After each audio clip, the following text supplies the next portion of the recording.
Good morning, good morning, good morning, good morning. I just wanted to come on live because it's it's just I was looking through my phone and I was like, you know what? It's time. It's time for me to go live.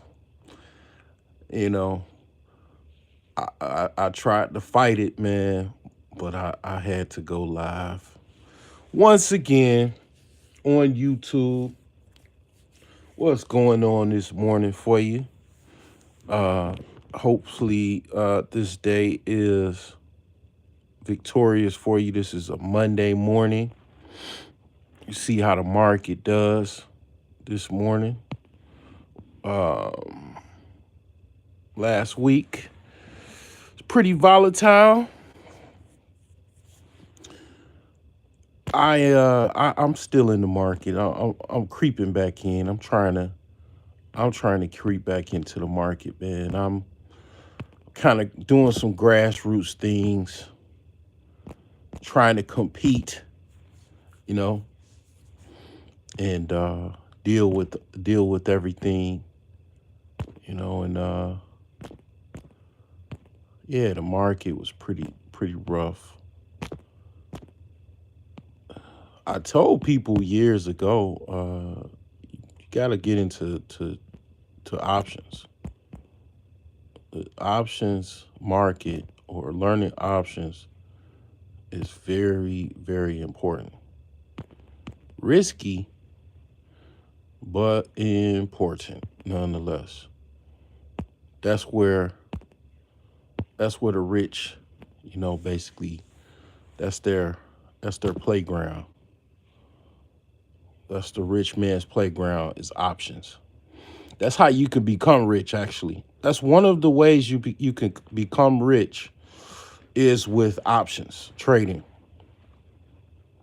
That is one way that you can like basically within less than a year become a millionaire is with options trading. And even if you don't become a millionaire, if like whatever, I'll say this, small amounts of money does matter. That's why a lot of times people don't, that's where people mess up with money. Okay. I'm not talking about, you don't got to worry about me talking about too much of relationships. I'm not really going into that. I drop a lot of videos about relationships and stuff like that, but that's not necessarily on my mind because it's just not. But the thing is that a lot of times the money that you have, it puts you into a certain category of where you are at, what you can do and all kind of other stuff. Like if you don't have a lot of money, you kind of limited in where you can go, what you can do. That if you don't agree with that, okay, we could talk about that, but the thing is mostly that's kind of how that goes. But even if you, let's just say, for example, what's a significant amount of money for you? Is $10,000 a significant amount of money for you? To some people, that answer might be yes. $10,000 is a significant amount of money. Some people will be like $1,000 is a significant amount of money. Like, you know, some people will be like $100,000 is a significant amount of money. Some people will be like $100,000 is not a significant amount of money. It's whatever you think is significant or not, and how you view money. Me, $1,000 is cool. $10,000 is now you getting kind of like warm, right? Getting warm with 10K. $10,000 is that's a nice, chunk of change to me. You get $100,000, that's like shit, life-changing type of shit in a way. Like now you got enough money you could actually do some things. You can start a franchise, or not so much start a franchise, you could buy a franchise. You could probably buy you a nice brick bungalow in Chicago. Chicago has a lot of brick houses, a lot of brick bungalows, raised ranches. You could do that with $100,000. Okay, $200,000, you could just do a little bit more, right? $500,000, you could do a lot more. You could buy, you buy at least one property, and then you have more than enough money to fix it up as well. These amounts, it differ from one person to another. Some people, it doesn't. $1 million is no big deal to them. You got $1 million, okay, cool, but $1 million is nothing to somebody that probably is used to spending money, I guess, or used to making a whole bunch of money. $1 million is not a big deal. People get fined in the NBA. They get fined hundreds of thousands of dollars.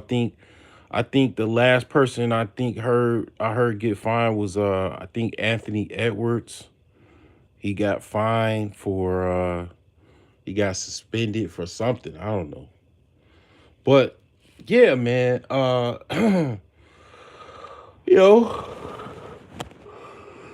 people's viewpoints on money is different from one person to another. People's viewpoints are differ from one person to another. I mean, that just kind of how that works.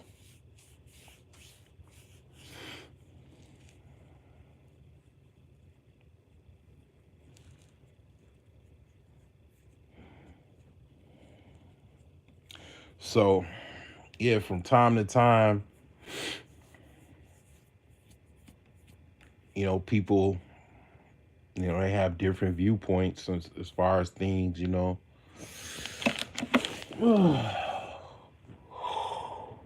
Oh man. But one of the things I will say is that money, the idea of making money is a frequency. It's a mindset and it's a frequency. Like when you're in that frequency, you're thinking about how can I save money every single day. You're thinking about how can I save money. And one of the things about my book, The Millionaire Savings Plan, like that was one of the things that I was doing when I kind of was first starting to plan out. I was like, well, I got to try to get to step one. And I would be thinking every day, how can I get to step one? Then I would think, how can I get to step two? Then three, then four.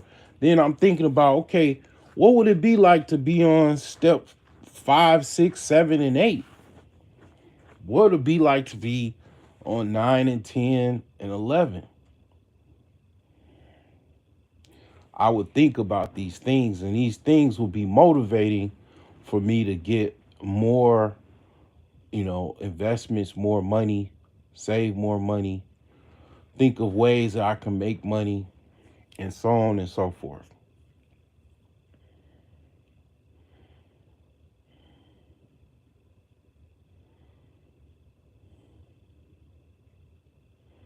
And one of the things that I found out was through all of this process was I found a way to make my life richer. I found a way I found a way to basically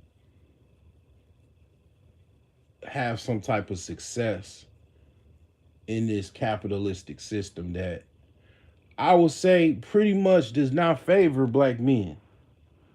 Okay, it doesn't really favor black men at all for the most part. I think it would basically, it would be safe to say that it's pretty much capitalism in many ways was started on the blacks of black men and black women. You know, one of the dark sides about capitalism. See, the person that I am is I do disclose the uncomfortable truths. I don't have a narrative to please any audience because I mean pretty much for the most part I don't really get a lot of support. And one of the things of not getting a lot of support is you don't really care. Some people just kind of go away because they don't get support, but I don't because I have my ways. I have my ways about or my I guess I got my own way of looking at things and I am successful to for the most part. Um the goals that I wanted to accomplish are in process. But the thing is that from not being kind of being a thought leader, being kind of a ghost, I would say I'm probably a ghost in the space. People a lot of times, so I get some people that acknowledge me, but some people don't even acknowledge me because for whatever reason I'm not part of the popularity contest. I mean, I would say I'm probably one of the most hated individuals, on YouTube because I do point out a lot of truths that pretty much nobody can deny. I am somebody that kind of has been in a quote unquote conscious community for almost over 2 decades now, and yeah, I mean, I know way more than I actually talk about. I really, to be honest, this channel was 9 years. 9 years. I haven't even really got into the rabbit hole. I really haven't gotten into the weeds because a lot of the stuff is like it's not really, it doesn't really fit YouTube like that. I mean, they have stuff like that on YouTube, but it's like, yeah, a lot of that type of stuff you'd have to create some type of other channel or something like that because people be like, what is this dude talking about? Like what? Like because it'd be like shock value. People get shocked when you talk about other things. It's that's why people just stay on one topic. They stay on one thing. Like they talk about finance. If it's a finance channel, they talk about scrubbing carpet. If it's a channel about scrubbing carpet or cleaning carpet or buying carpet or whatever. And I get that, and I try to center things back when I, towards certain things. But yeah, you know, all of that shit, man, the Zeitgeist, the Illuminati, and the Bilderberg group, and all that type of shit, man. Um, you know what I'm saying? The people in California dancing around the aisle and all that type of shit, man. I know a lot about that shit. Um, that shit used to like. I remember when I first started learning about that shit. That shit was crazy as fuck. But the thing is that yeah, a lot of these people are rich and wealthy, primarily wealthy, not even rich. Okay, and I think to a certain degree or another, people are scared to get wealthy because they are people are programmed to be fearful of the rich and wealthy. In Europe, in basically from the time of before the Renaissance and the Dark Ages, people are utterly fearful. In feudalism in Europe, people were utterly fearful of basically higher nobility, from the knights, even the serfs, because the serf was I mean not serf but a squire, because a squire was a knight in training. That's what a squire was. So once you become a squire, you go to be a knight. Then from a knight, you could go up to, higher up nobility. People are utterly fearful in that type of society. Europe was very, very violent, very hardcore. That's why white people are the way they are. People don't understand. They don't know. They don't read. They don't study history, so they don't understand. Who they dealing with and all that type of shit. So they just kind of deal with whatever they deal with. But the thing is that people in this country, they do have kind of very similar. uh I think people do are scared to try to compete financially, because it is a game of power and influence. It is a thing where, okay, you dealing with things in the hood, or things, with people being, okay, you're around other people that are poor, let's just say, and you still got to deal with all kinds of treachery and ruthlessness and everything like that. But when you go up the ladder financially, it's still the same thing, if not worse. And I think that's why people are fearful of, or even that world is mysterious to a lot of people.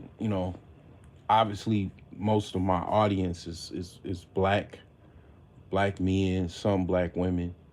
But the thing is that, yeah, it is a fear of trying to compete in that society, or live within that society of, people that are rich and wealthy and powerful, right? Lifestyles of the rich and famous. Appreciate, whoever gave the like. Appreciate that. Yeah, it's, it is a thing, man. A lot of this stuff, man, it is sci-fi. The whole sci-fi, stuff and all of that. Yeah, a lot of this shit is fucking sci-fi. It's a lot of stuff out here that you don't even know that exists, that could utterly fucking destroy you. Yeah, it's crazy. I've been in the military, man. I'm gonna tell you have no fucking idea.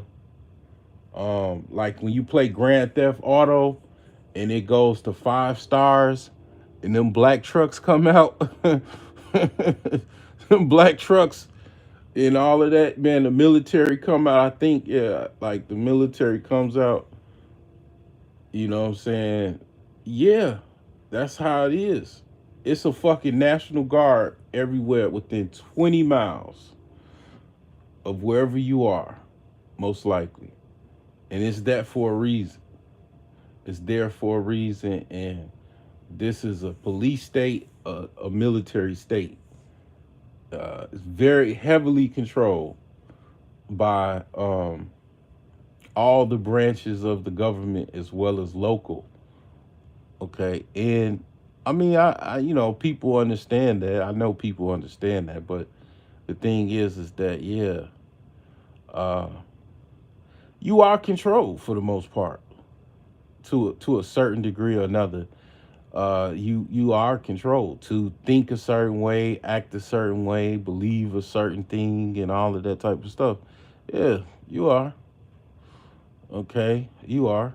But the thing is that what you got to understand is, and within that control, whether you want to call it capitalism or whatever, uh, you should have a system to deal with that control. And I will say, economic control is a thing.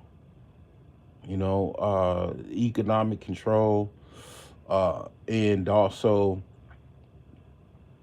um, just a lot of different gears within this system, right? Where it is certain gears that are designed to control you, designed to keep you in a compromised state. And I don't necessarily talk that much about that.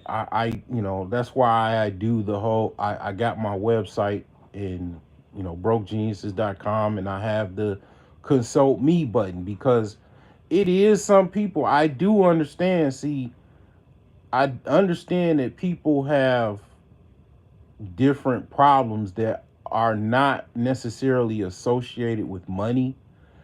People have problems with their health, or they have problems with just they're dealing with stressful situations. They're dealing with, like, mental problems or some shit like that. All kinds of other problems that really, to be honest, these problems take away from you being able to make money, being able to be sustainable. Because in order to make money, like I say, my whole 3M, but when I talked about the 3M's: mindset, money management, momentum, well, all of those things, they work when you have a level of consistency. If you don't have a level of consistency in life overall, you're not going to be able to probably do much, because you need to have certain prerequisites in life in order to be uh, able to make some type of living for yourself, and be able to basically have some type of momentum to achieve your financial goals. Like, you kind of need certain things to be in existence for that to work. Like, let's just say hypothetically, right? And this is kind of what people kind of mess up at, right? So I was having a conversation with one of my homies, and his mindset is just kind of similar to my cat. My cat went outside again. He got frostbite. His leg is he's on three paws instead of four. Walking around with a limp paw. He still wants to go back outside. His mind is, he has no patience. He's very social, and he's a tomcat that wants to, you know, mate. That's all he's thinking about. He's not thinking about, my future and my vulnerability. He's, basically one track minded. I need to go out here and mate. That's all he's thinking about. I need to go out here and enjoy life, and, you know, get fresh air, have a good time, and mate. That's all he's thinking about. He doesn't, like, I have to protect him from his self, because he literally wants to run out and go out again with just three paws working, and anything that happened, he's pretty much cooked. You know, a coyote, anything, probably even a fox, because he's injured. And it's like, yeah, I mean, if you gotta, a man has the same mindset. We're still animals. We're still creatures. we wanna mate too. We wanna have sex too. That's how we think too. And it's like, okay, so you go out, you get some random chick, and I've done this before. Okay, I've done this. Okay, and I've done this many times. Okay, you go get a random chick, and you didn't pick right, and then now you got a situation where you got a relationship that's taken away from your ability to really focus, really be consistent, and now your momentum is fucking destroyed. Your mindset is destroyed. Your money management is destroyed because you basically in the aspect of you just you don't have no self-control basically. You know what I'm saying? Like it's a certain level of control that you need to have. If you already up, if you already got money, it doesn't even really even matter even then, because it's like second you and a lot of men notice. I'm not, I'm preaching to the choir. A lot of men notice. It's a select number of men that they know it, but they just can't control it. They're like my cat. You know, they have they have a mindset of a tomcat. They want, or a dog. They want to go outside and they want to bone the first thing that they see. Like, and it's like, yeah, I mean, that's how you that's how you get trapped, man. That's how you get in a situation where, I get it animalistically, I guess on like some caveman type stuff. Yeah, you gon' go do what you do, but where you get messed up is this is where the smart guys kind of like, kind of rule the world and shit, cuz it's like, well, I you got we're animals, yeah, to the core. We're animals, we're mammals and all of that type of stuff. But, you know, yeah, we also highly intelligent, complex beings as well. I mean, you got, and other people are in existence that are competing. It's not just you in the world and all of that. Like, it's other, billions of people in the world. And then you got, you know, control, capitalistic control that you're dealing with. All of this stuff wouldn't matter if it was just like everything was just, you know, some utopian society where everybody has $10 million and money is not, it's like almost like some Star Trek type stuff. Like whatever you want, you just get it. Just appears in the hologram or some shit, like, and it becomes real. Like if it was a society like that, okay, yeah, then it wouldn't really matter much. But this society is very, very competitive because you have all of these different just economic controls that are like, people get trapped up and stuff because they don't know how to compete. They don't know how to deal with all of this economic control and all that type of stuff. And it's like, yeah, like all these kind of like very similar to games. They're like games that's being played damn near really like a game. And people that are above, let's just say above the game, or they have the game, and they're like watching, the festivities or whatever, the event being played, the games being played. I mean, they already are up. They already are winning, and other people are getting sidetracked because they're trying to do certain things that basically keep them trapped, put them in scenarios where they're messed up.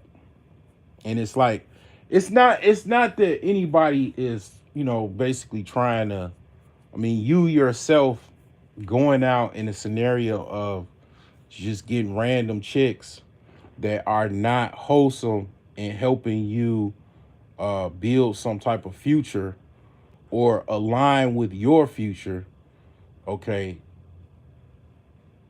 and you get, sidetracked, and then you lose your whole, balance of life.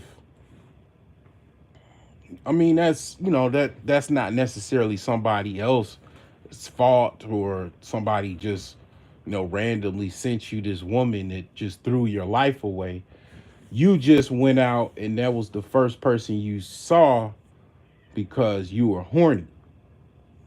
And this conversation kind of goes into, kind of like basically what is the counterbalance from that. And one of the things that I was telling my homie is it's probably not bad if you have some type of scenario where you got some money to put up, or you got money to just basically pay a woman, versus, if I'm just saying, if the scenario is you gotta get with a strag because you can't get any other woman that's better because you too horny. You go out and get a strag, and then basically you know what strags do, you know what strags are, but because that's the best you could do is get a strag, and then strags basically messed up your life because of, that's what strags do. They're messy, right? Get a subprime woman that's a strag because you that's the best you could do. You're horny right now, and that's the best you could do is a strag. And then the result of that is, okay, yeah, you might get some type of sexual gratification, but your life is thrown off. Well, that conversation opens the door to, okay, you putting up some money and paying the strag to just get what you really want, and then leave the strag and go about your day, your life, and you don't have to worry about this woman coming in and out your life, messing your life up, and then throwing you off. Or third, which, and this is where dudes get, blamed and called all kinds of insults and names and all that. Don't even do any of those. Get things in order, and then go, practice some type of patience to get the woman that you really want and the woman that's really right for you. And then your balance is not thrown off because you got some woman that might understand whatever you're trying to do, whatever goals you're trying to accomplish. She's already in correspondence with those. And this is where dudes get fucked up. This is where you'll see the guy, he's living a good life and he's got a good woman, and then the strags, because strags are men and women. I hope you didn't get that from this channel, that I was just, I don't talk about men because I'm not dating men. I'm not trying to marry a man. So primarily when I talk about certain things like strags or subprime women, it's from a perspective of a woman, because I mean, that's, primarily who I date and court and all that. But as above, so below. Men are also subprime. Men are also strags. Men are also prime. Women are also prime. Uh, so it's like, yeah, I mean, that's the whole thing. But a lot of times, that's what throws a lot of men off, and they can't. And it's not even just women. It be like how you live your life, the things that you do, like how you, basically live your life being single, being a single man, who you living your life with, like your problems, your overall problems. A lot of times, it just doesn't correspond to having a clear mindset. It throws off the money management. It throws off the momentum. All of these things just throw things off, and it's like even your mindset. A lot of people have the mindset is a defeatist mindset, where a lot of, let's just say, poor people have a poor mindset, and they're trained by their parents, their grandparents, their family members, friends, to not think money is not a big deal, and think damn near money is evil. Damn near think money is evil, to where don't even pursue money, don't pursue trying to make money and all this other stuff. And it's like, yeah, um, that's where you're stopped on step one. You're stopped on step one. Step one got you already messed up.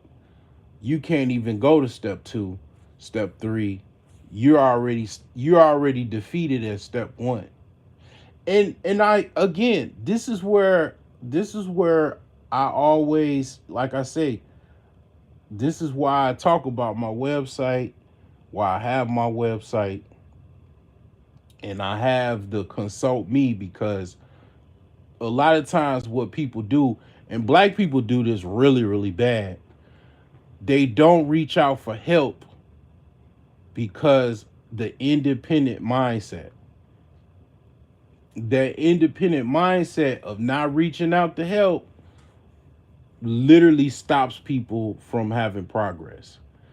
People will be stuck for years, and it's like they can be unstuck by just reaching out for help, but they don't do it because they have that independent mindset, that I could do it, I can overcome it mindset. And it's like, yeah, you see other groups, they have no problem reaching out to people, no problem consulting with people, no problem at all, having lunch with people about business ideas and business ventures and investments and stuff like that. And it's like, yeah, I mean, those are the things that stop people in their tracks. Those are the things that put people in that box.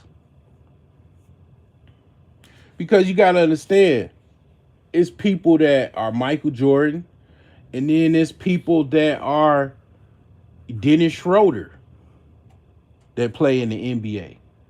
It's people on a level of, a high level, and it's a low level. Not to diminish Dennis Schroeder. I mean, Dennis Schroeder, he's passed around. He was the one in the NBA talking about he feel like he a slave and all of that type of stuff. He a Virgo too, actually. But the thing is like, you gotta understand, it's competitive. The NBA is very, very competitive. It's controlled as well. But I mean, the fact that he made it to the NBA, that's a good thing. Very few people have made it to the NBA. But when you make it to the NBA, you got this competitive game, and it's everybody is not equal. And the thing is that where I have the successes in life, where I have the successes is I learned things over time that a lot of people don't know. It's other things that I've already dealt with that has helped me think totally different, have that a mindset that a lot of people don't have. You know, able to do certain things a lot of people can't do because it's not necessarily about money. I can come on here and talk about money all day long and twice on Sunday, but it's not just about money. You need certain prerequisites before you even really get to the money. Before you can really take off, you really kind of need certain things to be in alignment. Is basically what I'm trying to say. And once those things are in alignment, yeah, you know basically you can have a mindset where you can kind of change your thinking and stuff like that. But it's not it's not it's having a money mindset is hard to have when you know you're scratching yourself on your grandma's couch, when you're basically um dealing with extreme levels of poverty or extreme levels of financial circumstances. It's very, very difficult to have a clear mindset. And to be honest, a lot of what that mindset is having a philosophy. Just look at it like it's a brain. Like the money mindset is an actual brain. And it's like, okay, well, in that brain is everybody pretty much tends to have a philosophy, a way in which they look at life, the way they look at things. Well, I mean, nobody probably has watched all of my videos. If you've watched all of my videos, you might have a good idea of maybe my philosophy to a certain degree. But the thing is that one of the things that I talked about years ago, about 4 or 5 years ago, I'm not the only one that said this. Uh, if you're in a bad state, like you're really down, like you on your grandma's couch and shit, and I've been there before. I'm not talking about anything that I don't know or I haven't experienced. You probably need to probably work like two shifts, two full-time jobs, work 12 to 15 hours. Okay, I mean, obviously you need to take care of your health, but you probably need to work a lot to make a certain amount of money so you can get out your predicament. I'm not saying you should do that for a whole year, for 5 years, 10 years, 2 years. I would say at least until you get a certain outcome that is better. It's a better outcome, and that's like literally you're not even almost even you're at home just asleep. And I've been there before. Like, I mean, where you just basically got to work outside your home and stay outside your home and only go home just to rest. And your job is making money, stacking money, stack or starve. I shared a video of a young guy. He was talking about stack or starve. And there's some certain things I gotta do. It's some things I gotta do. I gotta get, I gotta get some clothing line type things, some ideas together. I gotta get some stuff together. I gotta get some things together that I've been wanting to do for a while. I gotta get some things together. But yeah, that is one of the things that you probably don't know. that you probably need to do, that I know you need to do if you're in that predicament. If you're able to do so, you need to fucking be like, you know, looking at things from a perspective of 9 to 5 and then 5 to 9, or even like 5 to 12. That's part of my mindset that you don't even know, because you don't know my mindset. You haven't talked to me. You just watch some videos in the clouds. You don't even comment. So you could possibly find out, but you don't even comment, or you don't even, you know, uh come out the clouds and chat in my videos when I go live. So you don't know this. But yeah, part of that mindset is, yeah, if you down like that, yeah, you might have to work like, you know, 8 or 9 a.m. to 5, and then 5 to midnight. 5 to midnight. Yep. You don't know about that. The people that been following me for years, they know about that. They know about that particular ideology, but you don't know that. If you just watching me or whatever, listening, you don't know that's part of the minds. That's part of the money mindset is, yeah. And then when you got business and stuff like that, when you up and you, let's just say you managing a business or a corporation, you got a LLC. An LLC means basically you're like basically a CEO of an LLC. You got an LLC. You're an LLC dude. Well, being an LLC dude means you got a business. And ideally, you got a pretty successful business because you got an LLC. You have vested interests. You're, almost like you have a corporation or whatever. You got a limited liability company. You got to do certain accounting principles. You got to file certain paperwork, or you get fined and all kinds of things. You got to be responsible at that point. You got to be a responsible professional individual at this point with an LLC, right? So part of that is, well, if you're successful, you have an LLC and you're a successful business owner, you got some contracts, maybe you got some government contracts, you got, some business coming in, you got some business revenue coming in. You got $1 million a year. Next year you might, do another million or two. Now you're in a situation where unfortunately it's not you're poor, it's your business is extremely successful, and you kind of have to do the same thing, working morning to night, late night, because the business calls for it. It's not you're poor, it's not you're on your grandma's couch, it's not anything like that. It's just basically one of the things about business is like this, right?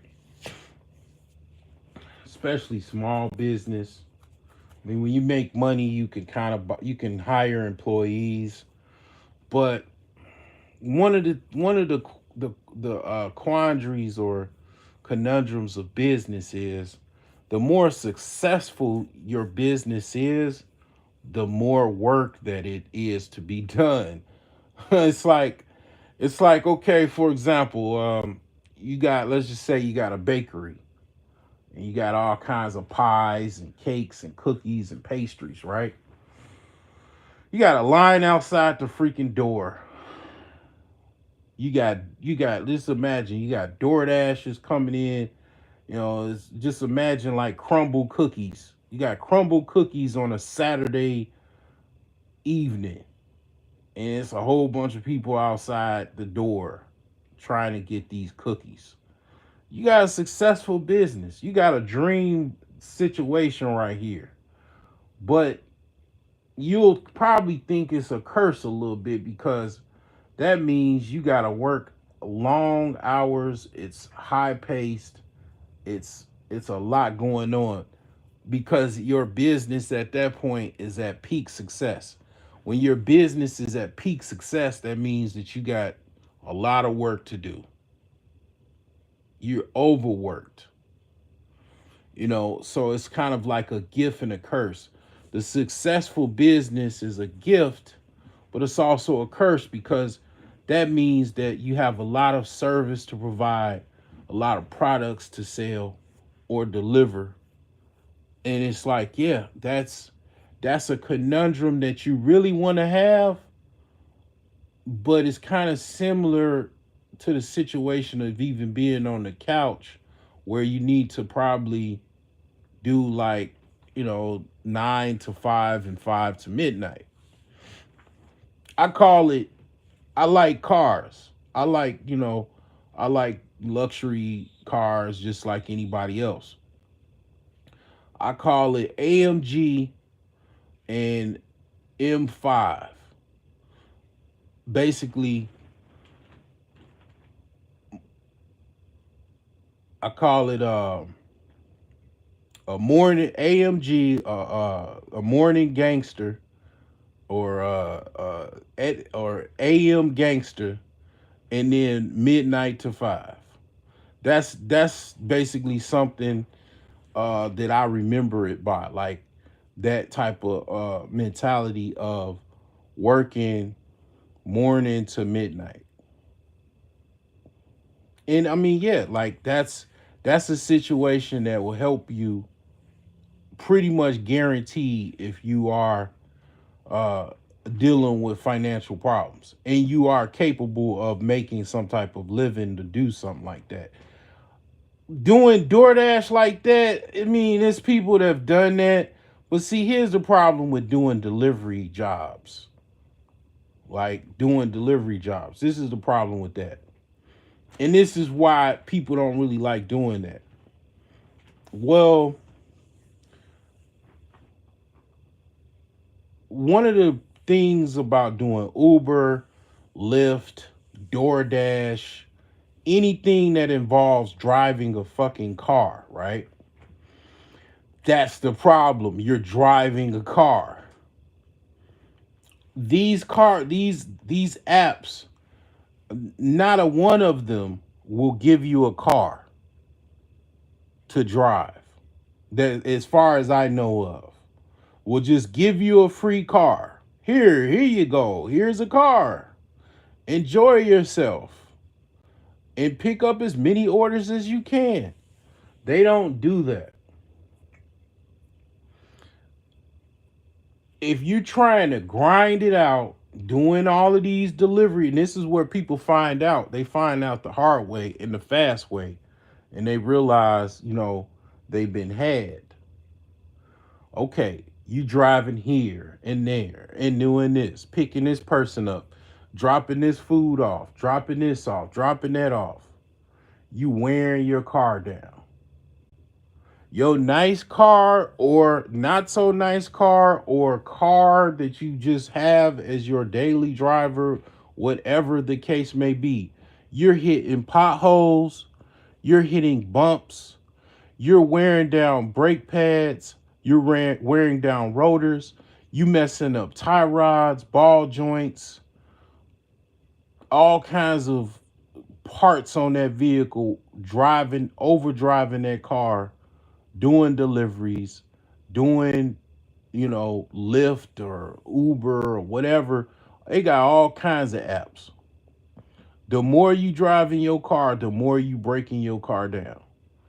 And most people that are doing those apps, not I would say most of them, they're not necessarily saving any money. They're just using it to pay their bills. They might be doing it on the side. They got a job and they do it on the side. The people that got a job and they do it on the side part time, they do it part time, or they might even do it full time because they got a lot of bills or they got a goal that they can accomplish. You still wearing your car down. You still putting your car in a situation where it's gonna get wore down fast. And some of those people might save money to basically put money away in case, because you're supposed to put money away for taxes, and also even basically to operate your business, which is driving, basically goods, or driving people around as a service if you do Uber, Lyft. And it's like, yeah, some people do that. Most people don't. They don't save any money to, their revenue that they make from this. They're using it to, basically pay bills and everything. So when something happens where your car starts to break down, then, basically you trying to grind it out doing this type of model or this system, trying to do that. Like you be wanting to do it, and it's possible that you can do it, but you got to understand the consequences of doing that in that regard is you breaking your car down, and it's like the happy medium is, I would say, you need to find a way to make some money or to do something where you could put up that effort, or if you have to put that effort in or not, you're making an outcome where, basically it's not predicated on you using your car or using you, because here's the thing. Okay, I thought about doing a video on what I would do if, how to be like, if you're gonna do all that stuff, you're gonna do DoorDash and all that. Like, what the really way to do DoorDash and all of this type of stuff. I mean, Uber and Lyft doesn't allow you to do this, but some of those like gig apps, they allow you to drive any car you got, any car you pretty much want. Like DoorDash don't give a fuck. I promise you, you could fucking drive a Pinto as long as they care about you picking up the order and dropping it off. Okay. Now, the thing is this. That's basically what you need. You need like a fucking hoopty that you don't care nothing about. It drives very good, the best you can, and you don't care that car breaks down. You don't care if that car fucking blows up. You don't care. You just know it drives enough to get to where you need to go and back. And if something happened to that car, you pretty much okay. And you got other cars that you can use as like a backup or whatever. And you still need to know you gotta save some money in case that car breaks down. Like that's the best way to do that. That whole gig like economy where you basically using your car to pick up stuff or pick people up, like, because that's pretty much what those gig apps do. They wear people's cars down, and then next thing you know, the car is already broken down, and you made a little bit of money, but not really like nothing significant. Like you know what I'm saying? 9 times out of 10, you're not gonna make that much money off of DoorDash like that. Like, to be honest, you better off uh probably doing Instacart, Shipped, and basically those grocery delivery services. You it's not in your best interest to do DoorDash. DoorDash is, probably the lowest paid delivery app that you just probably in existence. I think even Uber Eats pays a little bit more than DoorDash. I don't know. But the thing is, the whole point is you got to be careful with that, because if you're trying to grind it out and do that, your car, you putting your car at jeopardy. If you got a nice car, putting your car at jeopardy of it basically grinding out, because you trying to grind, let's just say doing the whole 8 a.m. to 12 at night, you you grinding, right? But you also got to keep in mind, if you're doing that, you grinding your car out with you. So you got to make sure you got a car that you kind of okay with it grinding out. And a lot of people, they don't have the situation where they got a car that they can use, that they okay with grinding out.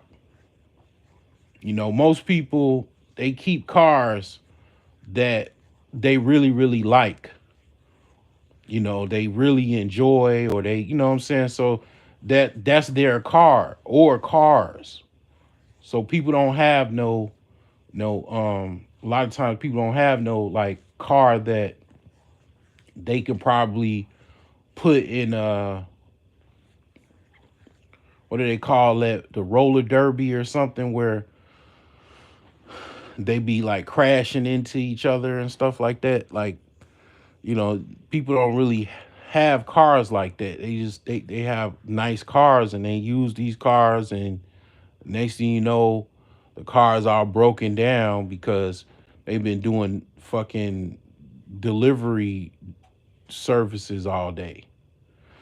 So yeah, I mean, that's the whole thing though. The whole point is,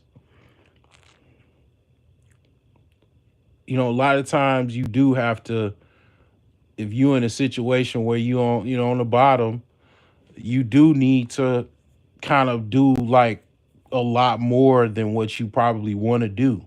A lot of people don't really want to work no morning to midnight.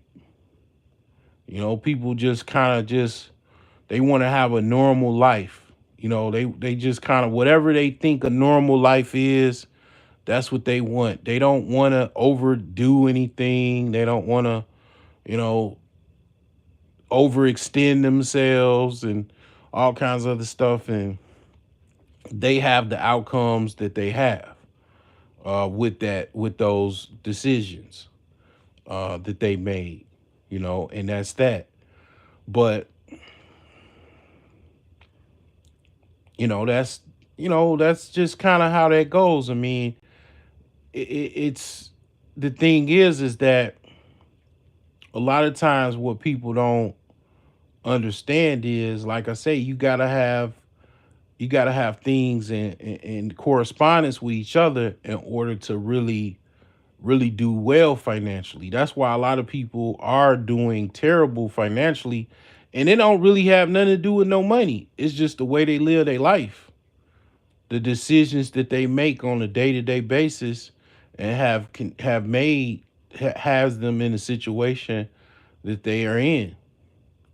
And then, going back to how competitive this society is, when they see somebody doing things the right way and actually being very uh focused on a particular outcome and actually going out and trying to do it, and they go and do it,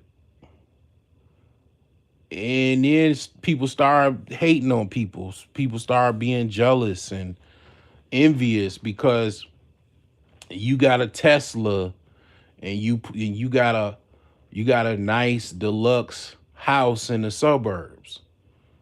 And it's like, yeah, I got this because I'm doing the same things I told you to do on a YouTube channel. And you like, well, you just, you forget all of that part. You forget that part, that, I basically did all of this, basically the same things I told you years ago. You missed the the memo, or you wasn't paying attention because you was worried about the latest celebrity problems, the latest celebrity content. That was what you was glued on a weekly, yearly basis, and then you have the outcome that you have. But you wondering how I got, or what I got, or somebody else got what they got, and they told you how to get where they got, because they pretty much gave you the game plan for free, and for whatever reason you didn't see no value in it.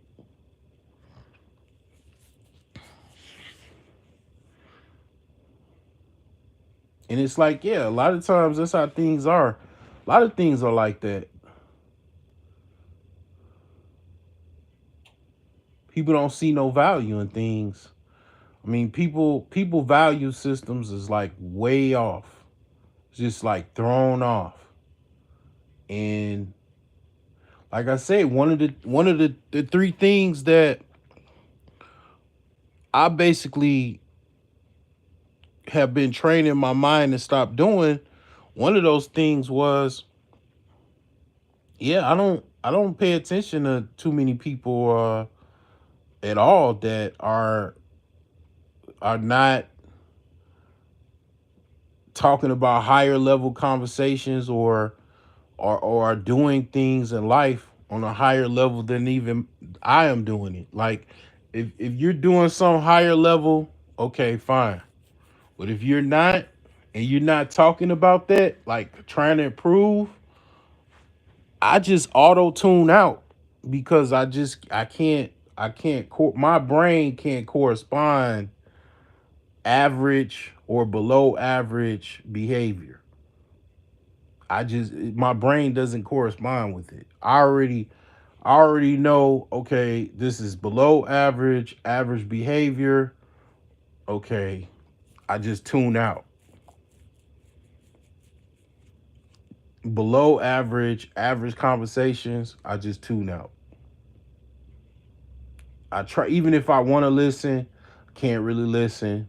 It's below average conversations, talking about some celebrities for way too long, talking about their life. But what about your life? Yeah, what about your life, ma'am, sir? What about your life? What's going on in your neck of the woods? What are your problems? I know you're talking about this celebrity problem, that celebrity problem. Okay, what's going on with you? Are you married? How's that going? What are you, single by choice? What's going on with you? How are you? Okay, you got kids. Okay, you're a kid. You got kids. You're a single mother. Okay, what is that? How's that going? You got a boyfriend, you got situationships, you got, what do you got? Who you fucking? Who you dealing with? When you start asking those questions, now it's too personal. It's too personal at that point. You're attacking me. Why are you trolling me or attacking me? No, you're talking about this celebrity and this celebrity. But what about you, ma'am? What about you, sir? Every day you're on a news cycle like you're fucking TMZ, and it's like, okay,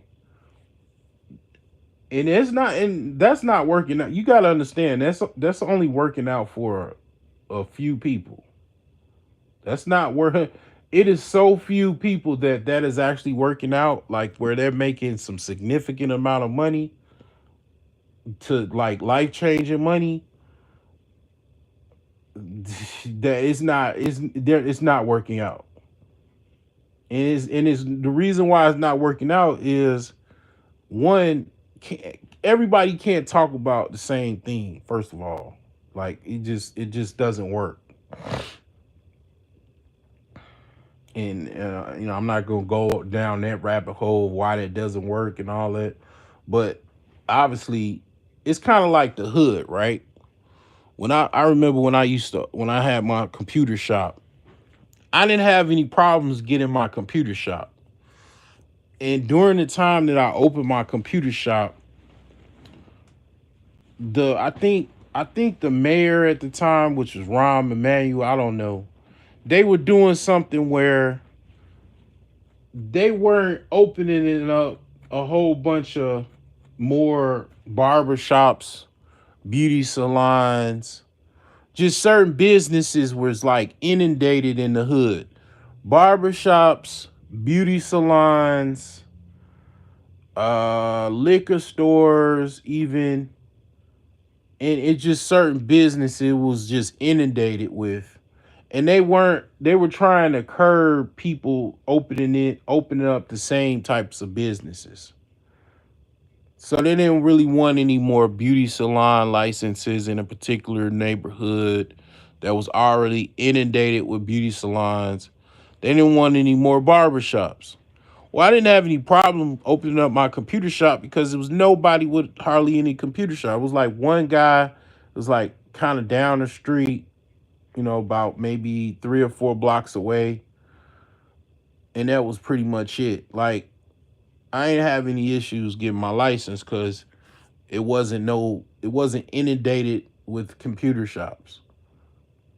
So I say all of that to say that's kind of how, you know, I see this YouTube thing is like all these people talking about celebrity news cycle TMZ shit. Well, you gotta understand everybody ain't gonna want to hear that shit. Everybody ain't gonna want to hear that every fucking day. Like, okay, we know, okay, what's the current gossip? We know Halle Bailey and DDG is going through some shit. And Halle is doing some typical Beehive sisterhood shit where she's trying to, use the baby as a pawn against, DDG. Okay. And okay, how does that, okay, how 1,000 people talking about that? How is that? Who is gonna make money in that regard? Like, how many people are gonna make money talking about DDG and Halle Bailey? Very few. And it's like, well, the thing is, the reason why I don't talk about that shit like that because I got my own life. I ain't got time to worry about Halle Bailey and DDG. I mean, that's, I don't have time to talk about Dr. Umar and his daughter or whatever. I don't have time to talk about that. And I'm not concerned about that because those are their personal lives. I already talked about Dr. Umar. I already knew it's something strange about Dr. Umar because, okay, one of the things that Dr. Umar does get that I don't get any donations. And Dr. Umar gets tons of fucking donations, tons of money. And he has a problem with money. I mean, I don't necessarily have a problem with money like that. I'm very good with money, so a lot of people I already know are bad with money.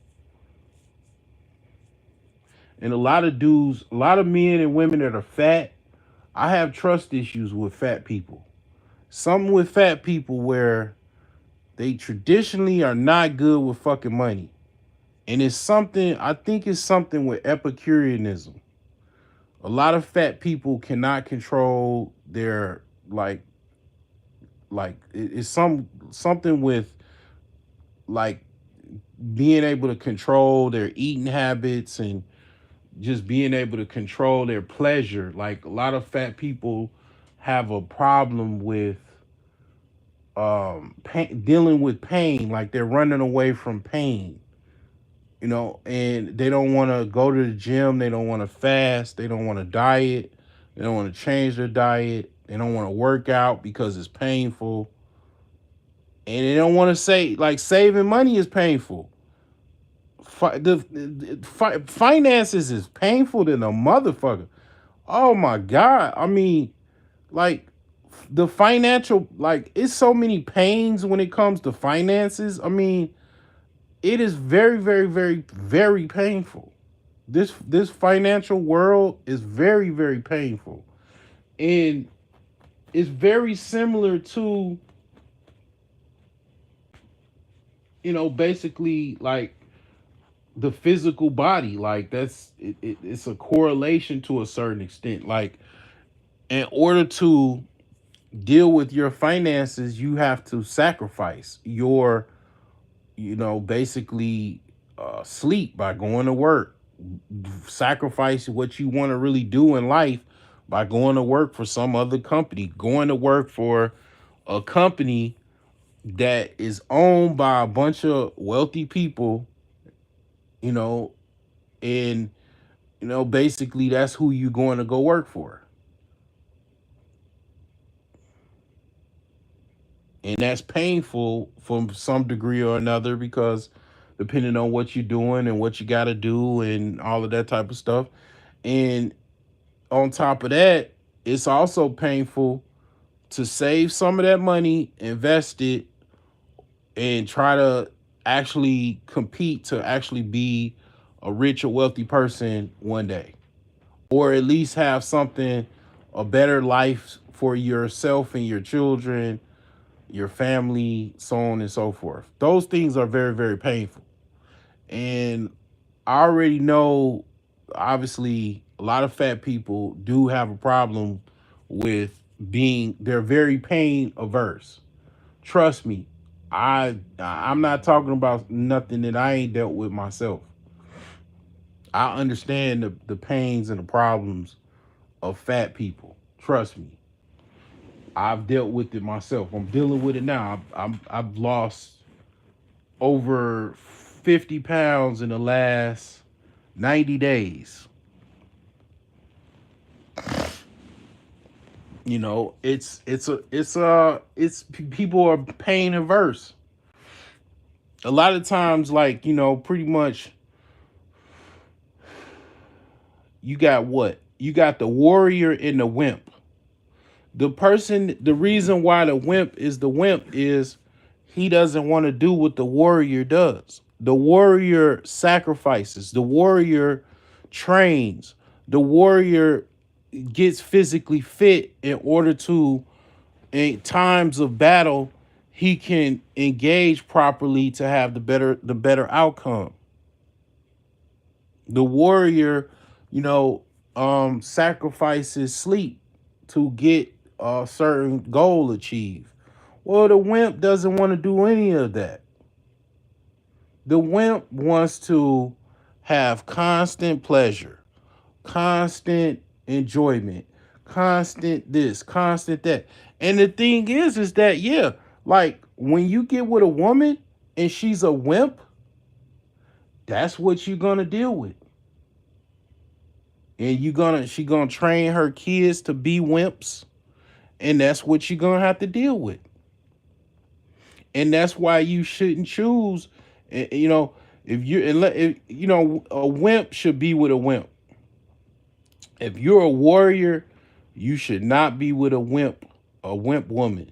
You should be with a woman that's a warrior too. Now, I will say the woman that is the warrior type, she is very combative to a certain degree or another, or not common. I mean, a lot of those women, those warrior women, are like that. The kind of, a lot of them are masculine and combative and so on and so forth. But you do have women that are in the gym. They're trying to have some type of balance. So you got to be careful with that, right? Because you choose the woman that's extremely, like, she's Xena warrior princess. Yeah, she's gonna be trying to fight your ass too. So you got to be careful with that. With what I'm saying, like, you don't want to jump out the fucking window. The first thought you get, you just jump out the fucking window.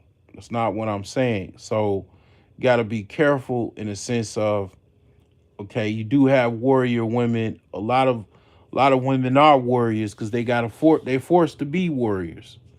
But you got a lot of women that are still wimps too because they're very pain averse and they don't want to deal with a lot of stuff, and they want a easy existence, and they don't have and they're not even wealthy or rich.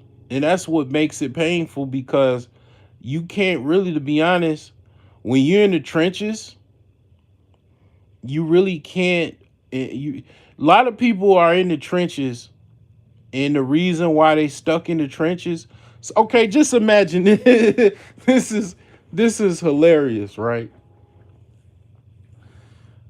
This is the dichotomy, and this is the things that I see doing. I see a lot delivering DoorDash. I learned a lot delivering DoorDash, and it's like one of the things that I know about delivering DoorDash is that you deliver to like trailer parks, project buildings. I would even say very similar to project buildings, larger part. Like Gary is a tripped out place. It has trailer parks and it also has projects. I mean, it has row houses like fucking The Wire, the movie, or the series The Wire, and then it also has $1 million mansions. It's weird. It's a weird place. It's very similar to Chicago. It's like a mini Chicago, the way to explain it, you know. But the thing is that one of the things that I find is interesting about DoorDash and just about just overall the things that I see on a day-to-day basis, and I notice it, is that people don't even know they in the trenches, or they just get comfortable being in the trenches. And it's like, okay, imagine you're in a foxhole, which is a trench, and you're fucking watching cable TV all day and enjoying snacks, and you're in the fucking trenches. And you really don't, you might not even think you're in the trenches, because you've been programmed to think that being middle class is cool and it's okay, and you're middle class and you're not even really even middle class. I've done plenty of live streams on that. I broke that down. I've shared different charts and stuff like that. Like, you think because you got a job making $70,000 a year, and you got some kids, and you getting a tax return, it's like $10,000 plus, and you making money, and you get child support and all of this and all of that, that you're middle class and you're fine. And that should be, you're okay. You should be okay with watching as much TV as you want to watch and eating as much snacks as you want to snack on. And it's like the equivalent of that is a person and you're in debt. You're in debt through your eyeballs. You got a mortgage. You got car payments. You got credit cards. You got this. You got that. And the equivalent of that is you're fucking, just imagine a person playing video games and watching TV in a foxhole in the trenches during the war. And that's the equivalent of it. And then the other people that have figured it out, they figured it out. Like, I am in the fucking trenches. I am in the trenches. I'm fighting for my fucking life. And this shit is painful. And it's not comfortable, but I'm going to try to figure this shit out and get out of this goddamn foxhole. And they find a way to get out the foxhole by financially getting their life in order and getting out of the paradigm of, I gotta go to this job. The reason I gotta go to this job is because I don't have enough money to be financially free from this fucking job. So I got all of these debts that I gotta pay for this job or whatever. And then they got basically a situation where they basically stuck in the trenches.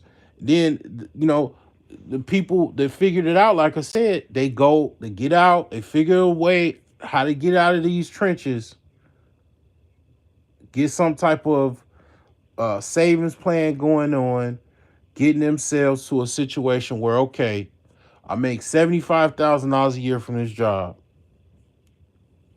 I make $50,000 from this job. I make $40,000 from this job. All right, $150,000 is enough money for me to basically go without this job and then start me a coffee shop or some type of little small restaurant. I work this restaurant.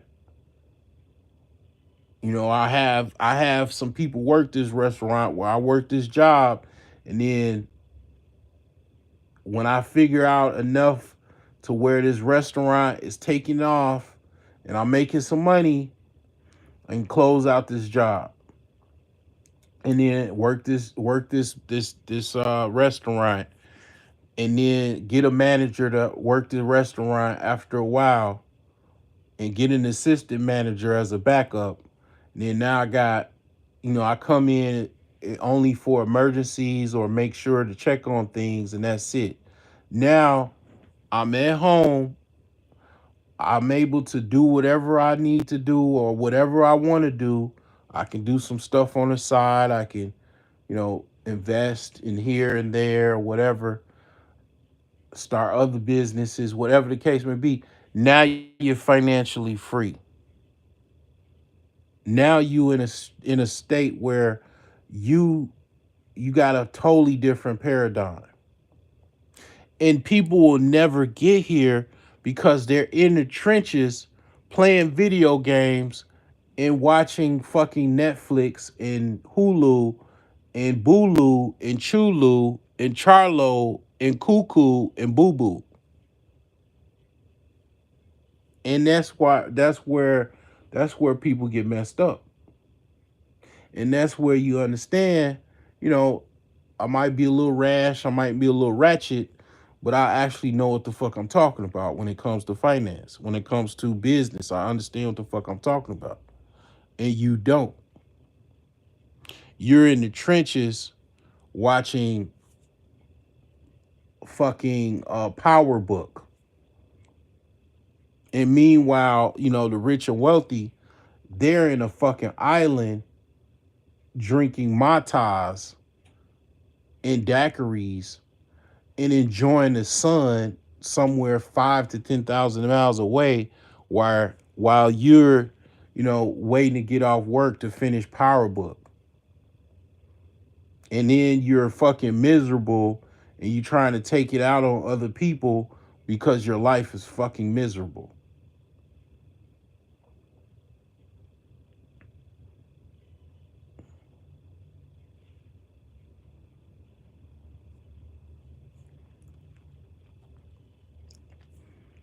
Because you don't have anybody else to outlet your miserable ass existence on this life. And you don't want to go seek a therapist because you following all of the other lemmings that don't want to seek out for help. And then your only outlet is to try to find anybody you can to download on your bullshit to basically put off your misery onto someone.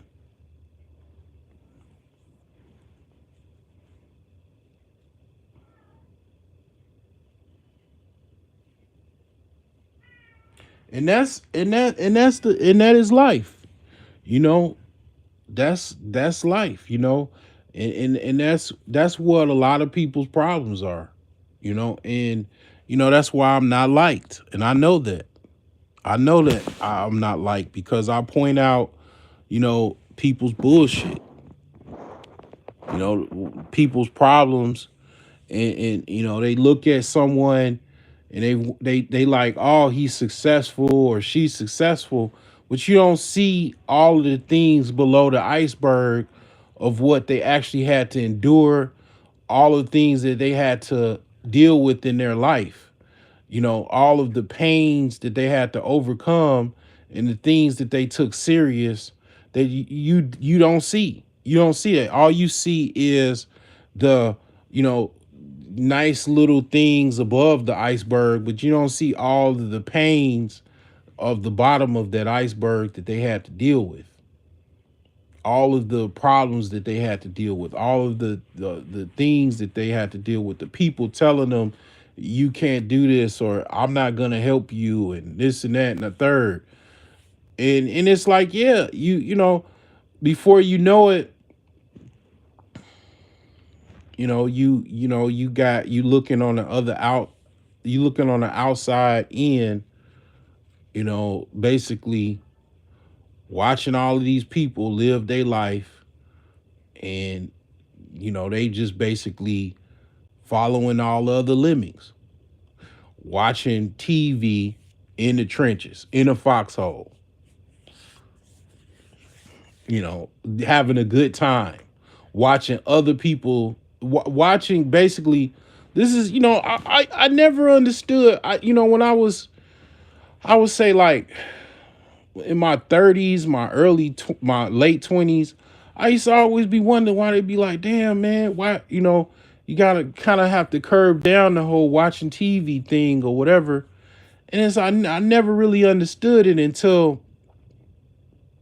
I started really, really, taking this whole finance thing serious. Like over 20 years ago, I started, kind of gradually going more and more into trying to figure things out. And I mean, from that time to now, I understand that, one, you don't have no time to watch no TV.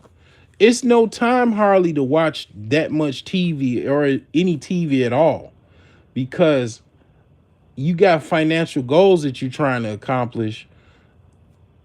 You got sleep to be had, sleep to be done. So you're gonna be sleeping a lot, trying to make sure you get the proper rest is important. And then, to be honest, when you start making money, I'm talking about serious money. I'm talking like tens of thousands of dollars you got at your disposal or more. Your life is a fucking movie. You can go take a trip, you can go somewhere, you could go, enjoy yourself on a day-to-day basis.